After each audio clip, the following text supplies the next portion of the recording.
This is Talking My Walking. I am Rodrigo Ribeiro, and today I'm going to talk about why we need to take seriously our sociocultural condition. I believe we all agree that we are social and cultural beings, uh, and, uh, and therefore we are also political beings.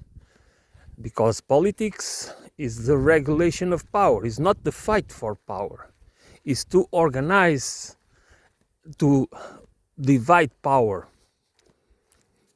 which is different. We do not need necessarily, because power is always about how we organize. Power doesn't need to be top down, regulated top down. Now power needs to be organized, because a society and a complex society as the ones we have, they require organization.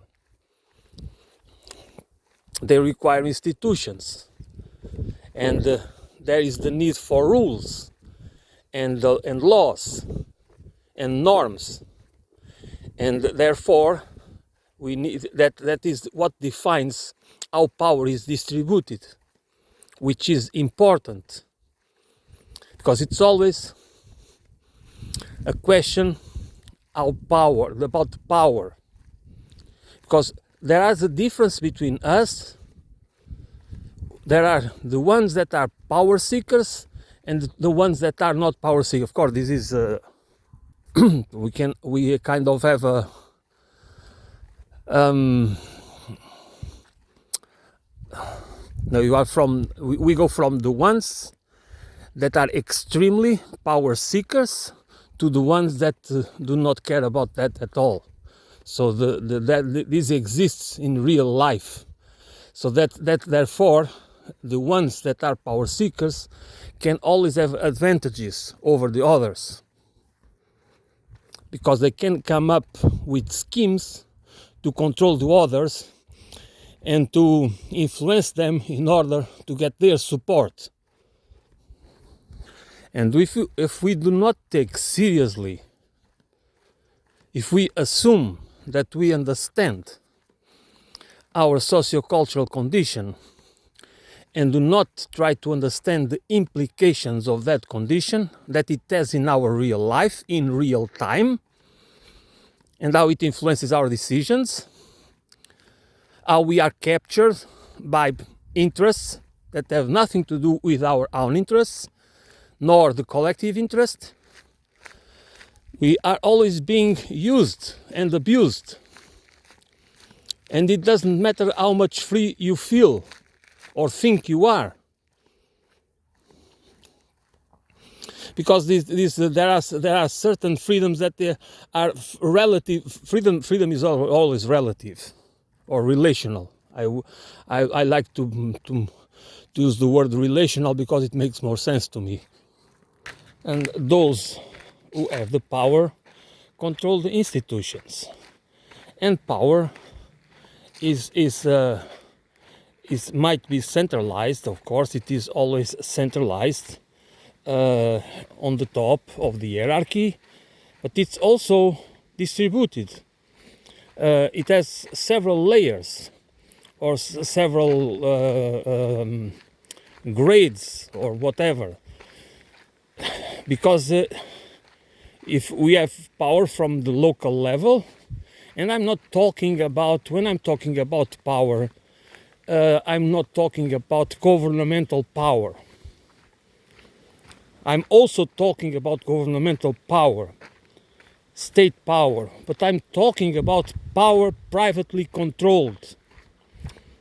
That always, the more concentrated, the more they control state power.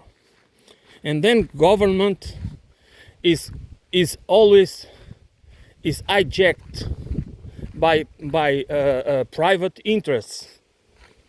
It's not governing the nation.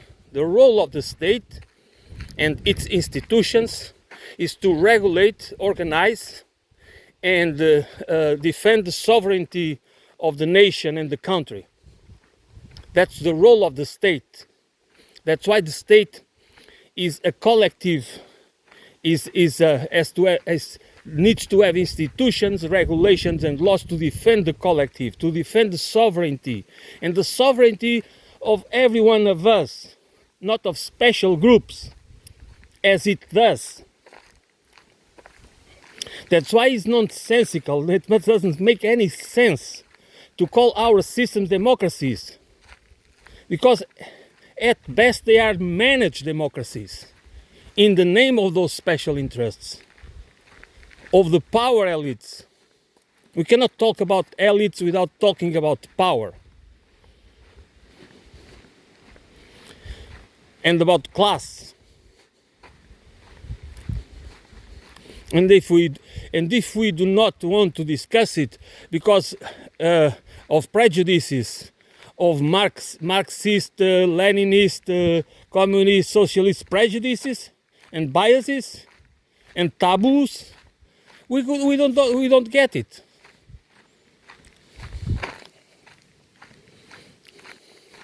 And then what we get alternatively, we just allow the nationalist, neo-fascist, populist right, far-right ideas and ideologies to influence us, to be the kind of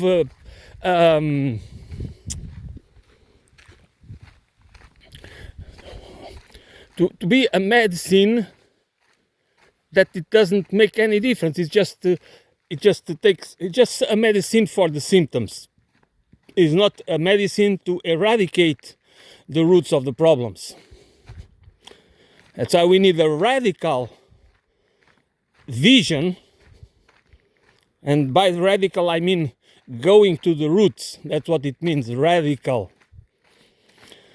Going to the roots of the problems in order to address them with facts, not with fallacious perspectives. Why do we need to take seriously our sociocultural condition? It's because it's the root of where we can where we can understand, from which we can understand why we are so easily manipulated without even understanding it, without even feeling it, just because it's so natural on us. It's part of our nature. Therefore, we don't even notice that we are being manipulated, and the ideas we take as ours, they have been produced by others. They have been created, the ideas that are the basis of an ideological system, which an ideological system is a belief system that can be based on, that can be more factual or more fictional, but it has the power to deeply influence our perception of ourselves and the world and our relations, of course, and therefore it is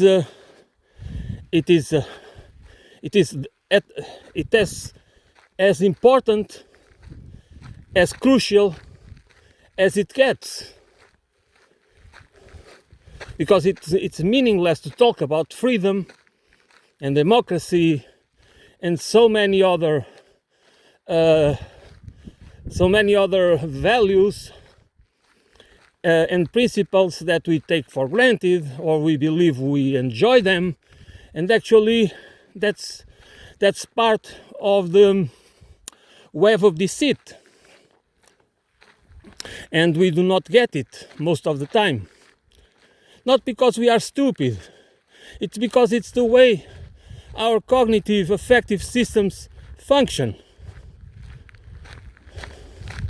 It's because our condition is sociocultural, and we cannot understand anything the way we use symbolic languages to communicate. You create these symbols, these substitutes for the reality through which we understand reality. It is not reality that is relative. It is our perception that is relative, because it is relational.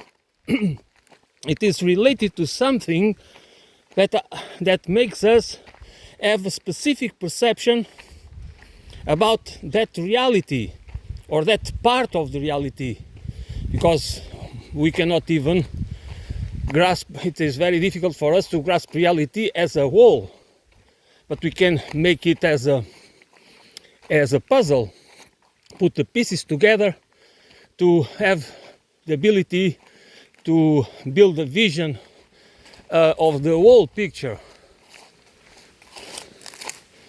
But that's why it's not reality that is relative, or as the same goes for the truth.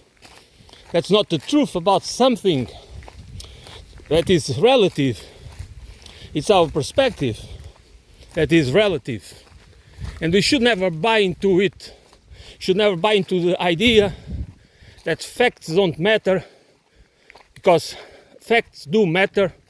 The truth does matter. Justice matters, and trust matters as well. And honesty and everything else that is required to build a functional society, because we take for functional the society we live in. Actually, our societies are very dysfunctional.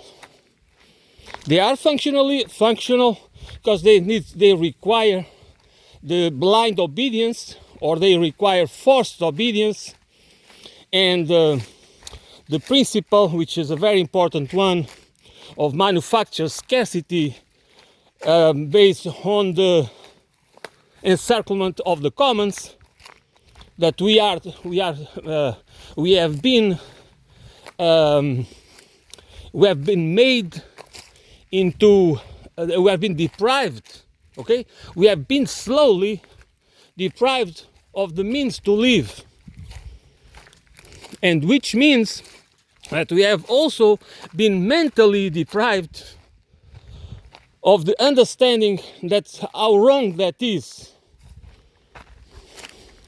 because we buy into the narratives that tells us stories about the focus on the individual interest, the pursuit of the individual interest, and the pursuit of profits, and this and that, and so forth and so on. And that influences how we perceive ourselves, how we build our relations, how we perceive the world, society, and civilization. And we don't have to unlearn anything. We have to be able to have the intellectual tools to debunk it, to deconstruct it, to break it down in pieces. And we have to start with the understanding of our socio-cultural condition, which is the basis for our political condition and ideological. And again, ideas have consequences, therefore they are not neutral. There are no such thing as neutral ideas. The most important is what kind of values and principles and institutions that we built. And you have many institutions, including money, that is an institution. Money is not a thing. Money is a value system. And when you allow money to become a store of value, we allow those that sell us to us. They tell us a story, how good it is, how we can all work hard and be ingenious and hardworking and this and that, and therefore we will be able to also achieve the dream of becoming a private owner, the dream of ownership. That's why we all worship Mammon, the god of money. That's the only god we worship. And this is not natural. This is not part of our condition. This is, of course, part of our sociocultural condition, not of our human condition per se or per se. And that's why we need to see these differences and go through these nuances to understand how deeply manipulated we are. And by being manipulated, manipulation is about instrumentalization. It's about weaponizing us.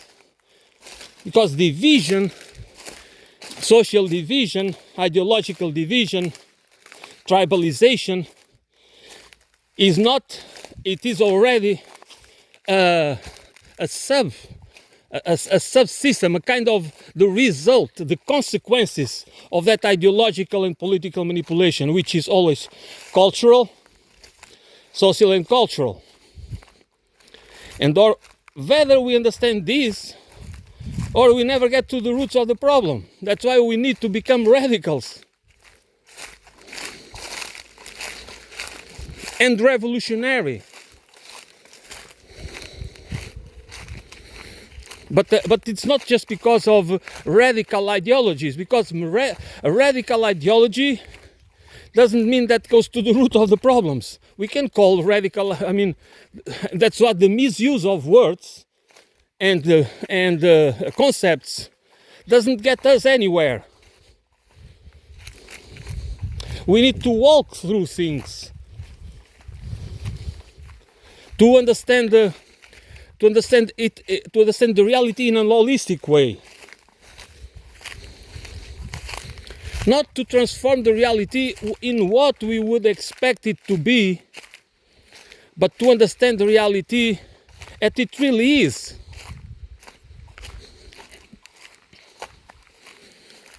We don't need to embellish it or to make it worse than it is. What we need to do, if life matters, if freedom, if your life matters, if your freedom matters, how can you at the same time do not care about truth, justice and trust?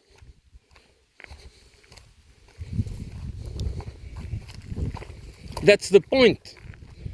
That's why we cannot have a spiritual, because there are, when people, doesn't matter how smart they are, okay? Doesn't matter smart and deep they go. But if they omit power dynamics and politics and the human being as a political entity that need to have political agency, and they try to explain everything through biology, through genetics, or through other cultural, but doesn't go to that we need to understand the problems to have that political views, because it matters. We cannot have the economic system or the political economy paradigm that we have, and the civilizational paradigm that we have, or those we have, if we assume that we have a plurality of them, they are they are based in power. They do not. They do not. They do. They are. This is just a. It's not about freedom, and that's why our systems, the Western philosophy, and the Western culture and civilization, has always been not only delusional but intentionally deceptive, based on the web of deceit that we sometimes do not really take seriously, because we are also induced to believe in a kind of cognitive autonomy, ability to discern what's right from what's wrong, as part of our innate condition, which is not true. Because I always have to go back to this principle that I find very important. We are not necessarily rational beings, or we need to understand rationality as the ability, our ability to see things in logical terms, to identify patterns. We follow a logic. And our senses give us, our senses identify, not our senses, but our cognitive systems identify that pattern, and we respond adequately. It's a survival mechanism. But that is nothing to do with rationality. That doesn't explain, that ability of ours doesn't explain why we can believe anything and everything. Because it's not about that it's based on reason, it's based on logic. I'm sorry, it's too windy today. And I'm trying to record where I find it less windy, but it's kind of not, it's difficult. The ideological cultural reality, the ideological cultural narratives that are produced by us or by the ones that want to manipulate us, okay, are those who are supposed to explain and justify, especially justify, the socioeconomic reality, as the scientific narratives are supposed to explain nature, the laws of nature, to explain the systems, the biological systems, to explain, to explain with facts how nature really works. That's why we can only understand, to understand the socio-economic reality, in order not to be manipulated, to justify the inequalities, and to justify exploitation, and to justify the extractivism and growthism, and all the aspects, all the topic issues, and about our political economic system. We need always to use cognitive tools, intellectual tools, but not the tools that are provided to us as ideological and cultural narratives, which are tools, concepts, and ideas that we are supposed to use to perceive reality. But that perception of reality is not the reality itself. It is a perception. It is a perspective, and that perspective can be close to the reality or very far from it. But it's always an alternative. It's not the reality itself. And that can be used. That's why the importance of us to go through those narratives that try to explain, that are supposed to explain reality. Some are supposed to be scientific, but what they are is pseudoscience. If scientific based at all, because they are most of the time ideologically based. And we need to understand if they help us to really perceive reality as it is, or they just they are just tailored to deceive us, crafted to deceive us and manipulate us and use us. Because in the end, what we need to understand as are we tools of those who control society, those with power, or not? And if we are tools, why? Why does it need to be like that? Why should we accept it? Does it help us to live more meaningful and purposeful lives? Or it's anything but about being followers and obedient slaves?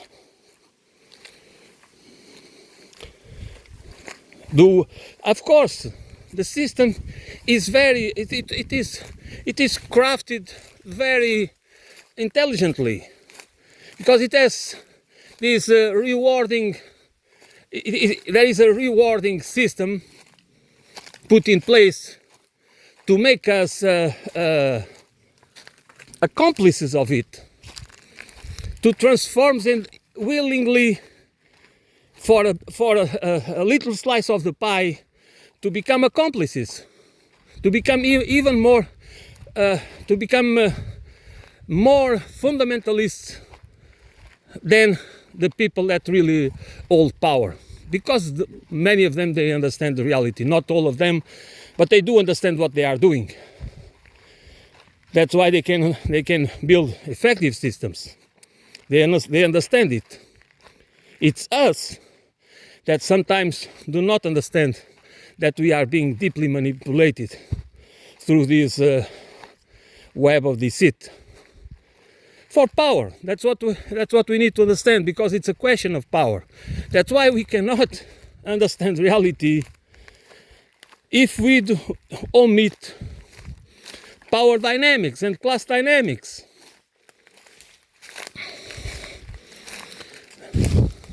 The accumulation of wealth, it's not only is important because it gives you the control of real resources, okay?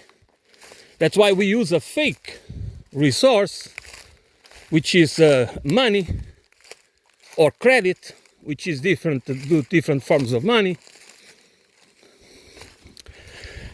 in order to control the real assets.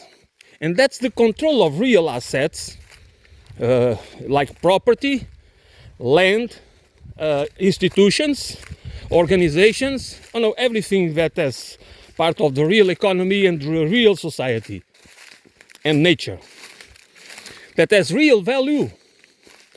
And when it's controlled, it gives power. So this is a coin. This is the two faces of the same coin: control, power, and the control of real resources to build power and to exercise power. And in my perspective, that's why I could not, even if I would want to talk about spirituality, or use a more, when I'm talking about an holistic approach, I'm not talking about, I'm talking about a very physical and material understanding, which is also symbolic and linguistic, and it's also about ideas, of course, but it's to understand the real world, not the world of supposedly non-material, the world, the world of the afterlife, or I mean, whatever. Because that's here. Justice, trust, and truth need to be pursued here. And the economic system, political system, the social and cultural system needs to reflect it. Otherwise, we just become hypocrites as a survival strategy. Not because we need to be like that. And then we become liars. And then become allies of power. For crumbs, many times. We become servants of power. Of those who prey on us. Of those who use us. And if they don't need us, they just discard us. Because we are disposable peons. Useful idiots. Even for those who believe they are important. They are important to perform a role or for a specific function. And they just become totally dispensable if that function or role is not important anymore. That's why even those that are very well rewarded by the system, they never should see themselves as part of the club. Because the club at the higher level, at the top of the pyramid, is about absolute power. It's about monopoly. It's about concentration. It's about not giving an inch.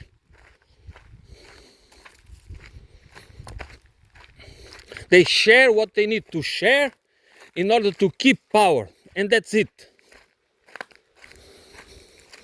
That's the concept of trickle-down economics. They share what they need to share in order to keep power. And they will never give up, they willingly give up power. That's why they are always building up power and more power, concentrate more power, accumulate more wealth. It's not the opposite. And that's why we need to understand it. But we need to understand it as sociocultural creatures.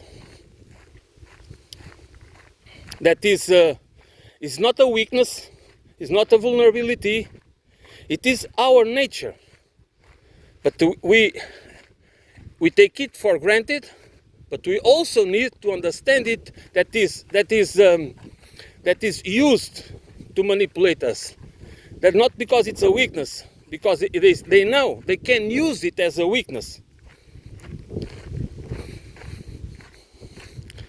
to transform us into tools, useful idiots, cannon fodder, and disposable peons.